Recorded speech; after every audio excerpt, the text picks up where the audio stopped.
Bonjour les enfants, on est heureux de vous retrouver aujourd'hui pour une séance de catéchisme.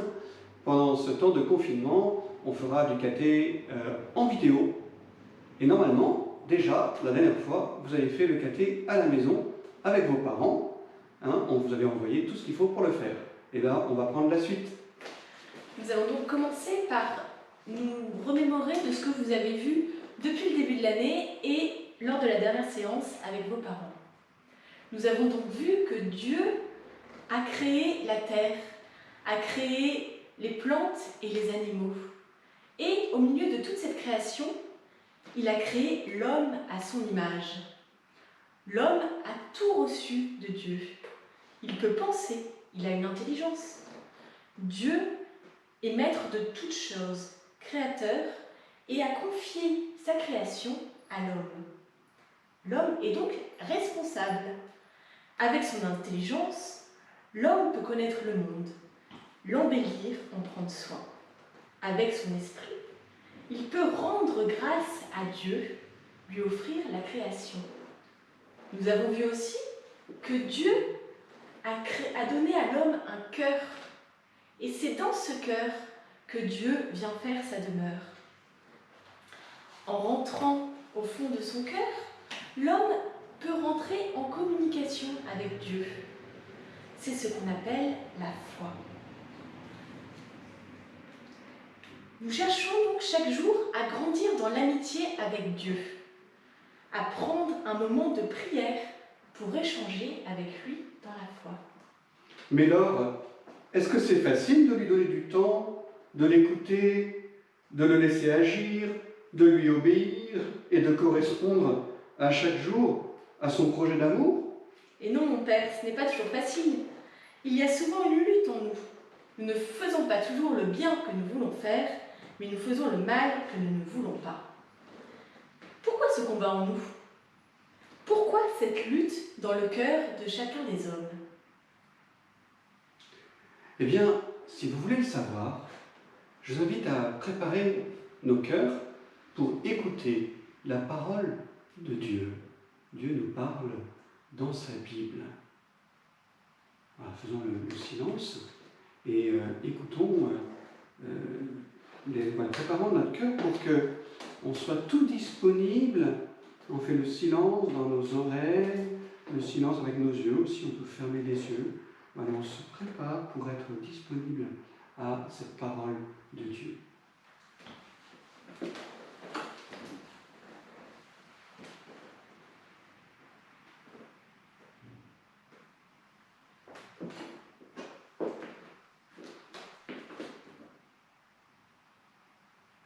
Seigneur Jésus, ouvre mon cœur, ouvre mes oreilles à ta parole.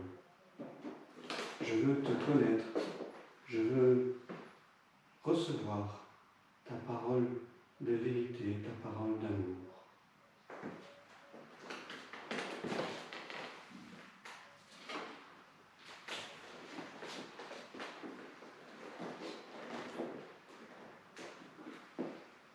Dieu a rempli le cœur des hommes avec de savoir et d'intelligence.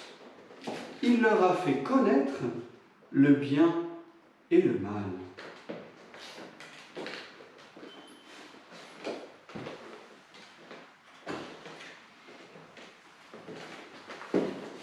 Oui, Dieu sait ce qui est bon pour l'homme.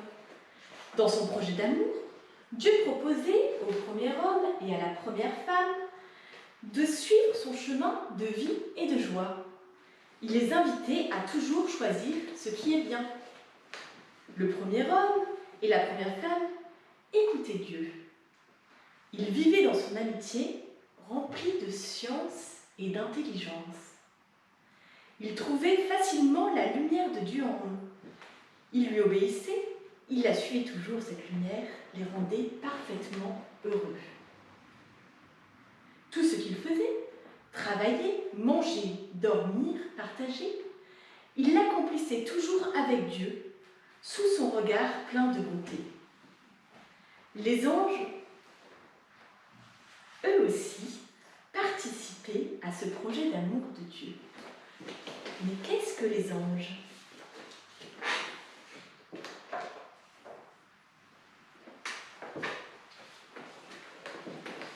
Les anges sont de purs esprits créés par Dieu. Ils ressemblent à Dieu. Nous ne pouvons pas les voir, ni les entendre, ni les toucher, car ils n'ont pas de corps. Les anges sont intelligents, bons, libres, remplis de la lumière de Dieu. Ils vivent toujours avec lui. Nous avons donc vu que Dieu a créé le monde visible, et là maintenant, nous découvrons le monde invisible, celui que nous ne pouvons voir, mais qui est peuplé d'anges. Reprenons la parole de Dieu.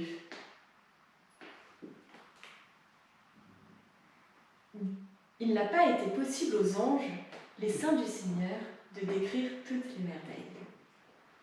Dieu est tellement grand que les anges ne peuvent tout dire sur Dieu. Les anges qui voient Dieu sont émerveillés devant lui. Ils voient sa bonté, sa splendeur, sa grandeur, sa puissance. Ils ne cessent de chanter la gloire de Dieu. Chaque dimanche, à la messe, avec les anges, nous chantons l'amour éternel de Dieu. Nous chantons la gloire de Dieu. Je suis sûr que vous allez reconnaître ce chant des anges que l'on prend à la messe. Gloire à Dieu au plus haut des cieux, et paix sur la terre aux hommes qui l'aiment. Nous te louons, nous te bénissons, nous t'adorons. Voilà, parfois on prend un autre air, bien sûr. Mais que nous dit ce chant ? Ce chant nous apporte quelque chose de la joie du ciel, du bonheur de vivre pour toujours avec Dieu. Les anges chantent leur joie de voir Dieu, de partager sa bonté, sa lumière, son amour et sa vie. Dieu les a créés pour cela. Ils partagent son bonheur avec eux. Les anges sont aussi les messagers de Dieu auprès des hommes. C'est pour ça que Dieu a confié un ange, enfin plutôt nous a confié à un ange dédié. C'est-à-dire que chacun de nous, les enfants, nous avons un ange que nous ne voyons pas, mais qui nous suit et qui nous protège. C'est notre ange gardien. Cet ange, vous pouvez le prier et vous pouvez faire appel à lui pour qu'il vous protège tous les jours.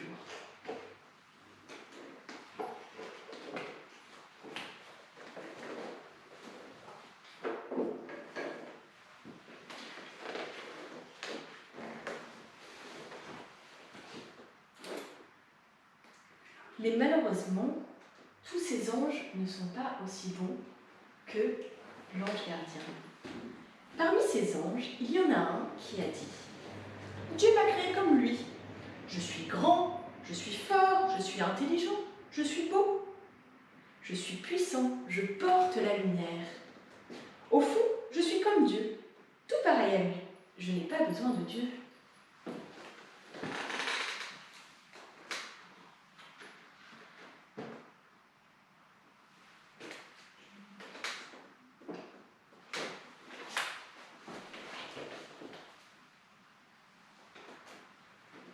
Est-ce que ce que pense l'ange est juste ? Non. Cet ange oublie une chose, la plus importante. Tout ce qu'il est, sa beauté, son intelligence, sa puissance, tout cela vient de Dieu. C'est Dieu qui les lui a donnés par amour. En refusant d'être une créature obéissant à Dieu, l'ange se coupe de la vie, de l'amour et de la joie de Dieu. Il se retrouve alors sans paix, sans joie et sans amour. Il perd tout ce que Dieu lui a donné.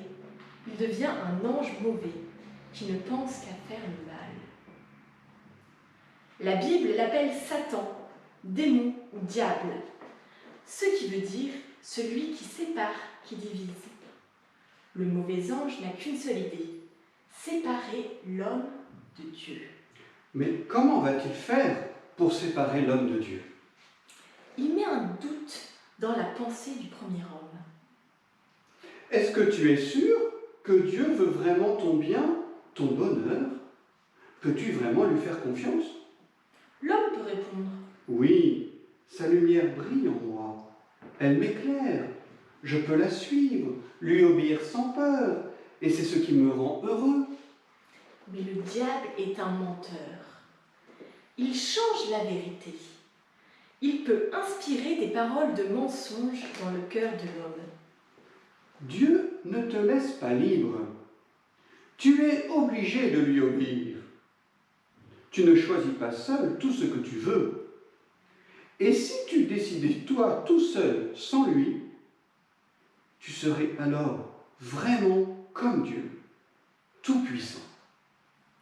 Ressembler à Dieu, c'est le désir profond de chaque homme. Mais peut-il vraiment être comme Dieu sans vivre avec lui? Sans l'écouter? En lui tournant le dos? Troublé par l'ange mauvais, le premier homme ne voit plus clair. Il perd confiance en Dieu, il oublie sa bonté. Trompé par le démon, l'homme désobéit à Dieu. Il veut décider lui-même ce qui est bien et ce qui est mal. C'est le premier péché. L'homme tourne le dos de Dieu. Il s'éloigne de lui, loin de sa vie, de l'amour et de sa joie. Loin de la lumière de Dieu, l'homme devient malheureux. L'homme, perdu loin de Dieu, connaît maintenant la souffrance, la maladie et la mort.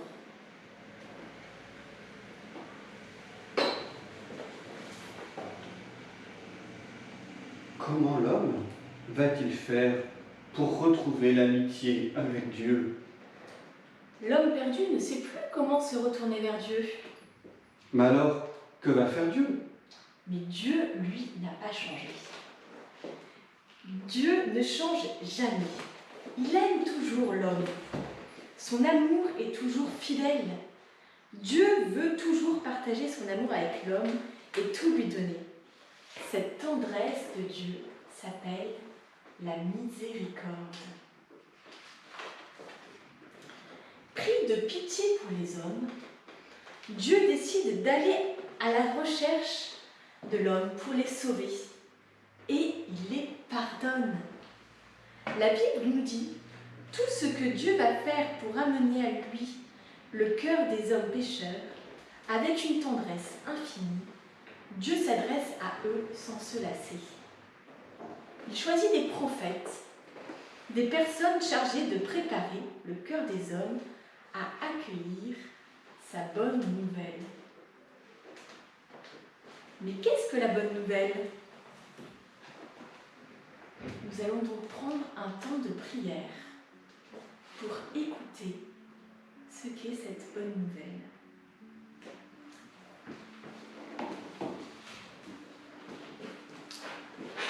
Dieu a tellement aimé le monde qu'il lui a donné son Fils. Mon Fils dira aux hommes qui je suis, parce qu'il me connaît. Il leur montrera combien je les aime. Il les aimera pour moi. Il les sauvera de leurs péchés et leur révélera que je suis leur Père. Il leur apprendra à prier et à vivre selon mon amour. Lui-même accomplira entièrement ma volonté, car il est mon enfant bien-aimé, qui fait toujours ce qui me plaît.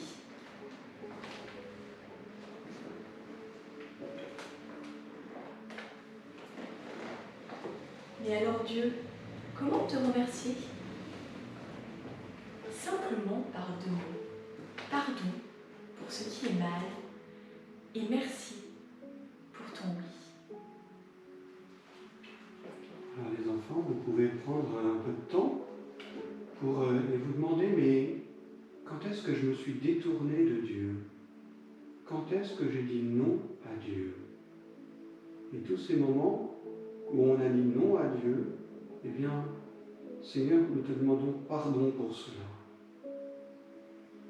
Pardon, Seigneur, pour toutes les fois où je t'ai dit non, où j'ai dit non à mes parents, où j'ai dit non à mes frères et sœurs. Chaque fois que j'ai dit non, quand un bon ange me disait ce que je vais faire de bien, et que je n'ai pas voulu, que je me suis détourné, pardon, Seigneur.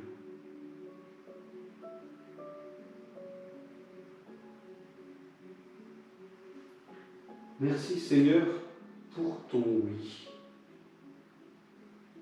Merci, Dieu, d'avoir envoyé ton Fils qui a dit oui, qui est venu pour me sauver alors que j'avais dit non. Merci, Dieu, pour ta miséricorde. Merci pour toutes les fois où tu viens dire oui, où tu viens dans nos cœurs pour nous aider à dire oui. Oui, Seigneur, je t'aime. Oui, mon Dieu, je veux faire ce qui est bon.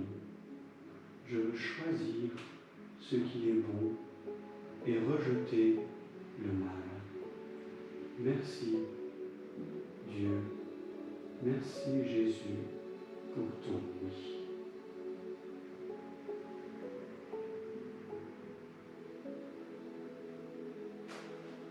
Les enfants, vous pourrez continuer à la maison avec vos parents, prendre un petit temps pour échanger sur tout ce que vous venez d'entendre pendant cette séance de catéchisme, voir avec eux, avec vos parents, vos papas, maman, si tout le monde a bien compris. Et peut-être prendre un petit temps aussi, vous pouvez continuer à prier ensemble si vous voulez. Et puis, après cela, il y a une activité qui vous est proposée. On vous propose de fabriquer le vitrail des enfants de lumière. Toutes les indications ont été envoyées à vos parents sur comment fabriquer ce vitrail des enfants de lumière. Eh bien, voilà, demandons à Jésus qu'il fasse de moi, de chacun d'entre nous, de toi, un enfant de lumière, comme Jésus est enfant de la lumière du Père. On se retrouve la semaine prochaine. Au revoir. À bientôt.